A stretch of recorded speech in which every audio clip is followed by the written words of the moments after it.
Hey there guys, welcome back to my channel. Today I have a video for you which is going to be my Doctor Who Series 10 Episode 7 review, The Pyramid at the End of the World. So let's get right into this. Back home to you.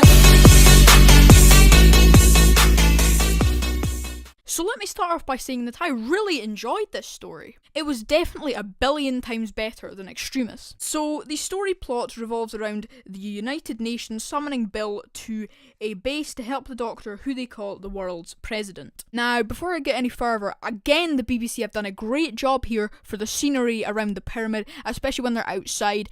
Unfortunately we couldn't have seen that a bit more, but I thought it was quite a big chunk of it, so again tips to the BBC for bringing us some great scenery. But the problem is, there's a pyramid which wasn't there the day before.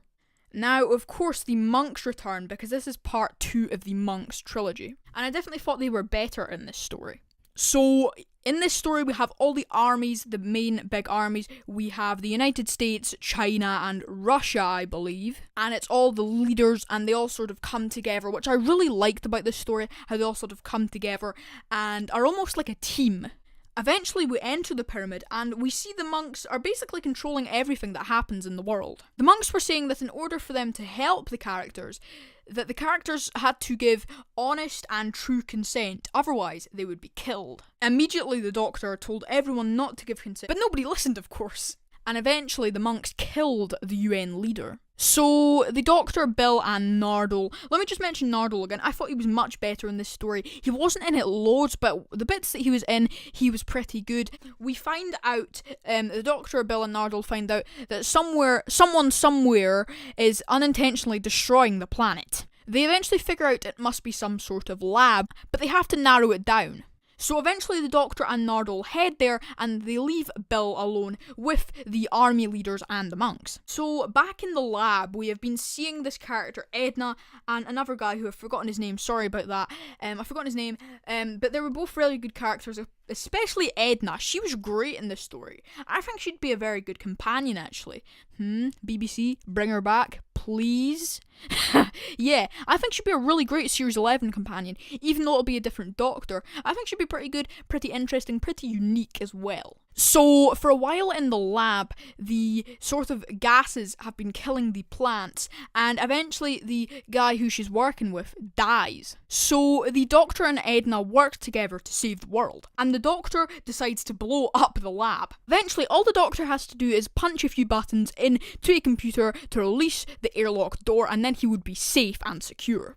But of course, he's still blind. Meanwhile, back at the pyramid, Bill persuades the monks to give him his sight back, and she gives consent. In the end, he gets his sight back and is released, but he's very confused at how he suddenly got it back. So that's basically it for my Pyramid at the End of the World review. I thought it was a very good episode. Now, as I'm filming this tomorrow, it is The Lie of the Land, the final part in the Monk trilogy, and it looks very gripping, the trailer. Of course, with Stephen Moffat, it's never as good as the trailer looks, but hopefully it's a solid episode, and I get the feeling this is the one where we had that sort of, in my opinion, mock regeneration in the trailer. Well, it must be, because the Doctor appears in latter episodes in the Series 10 trailer anyway. So I am looking forward to it. Hopefully it's a good story.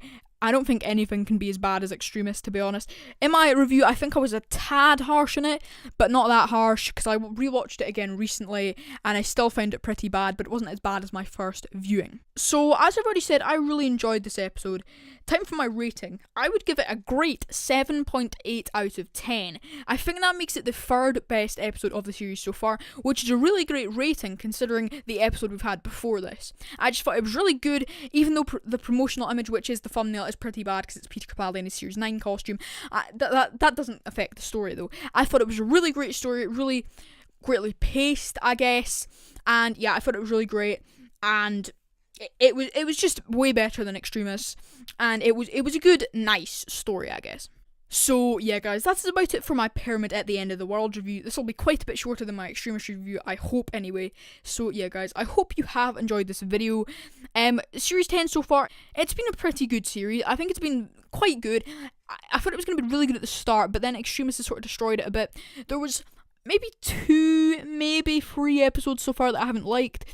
I didn't really like Smile, and I hated with a passion Extremis. Smile was decent though, I just found it a little bit boring and lacking in some areas.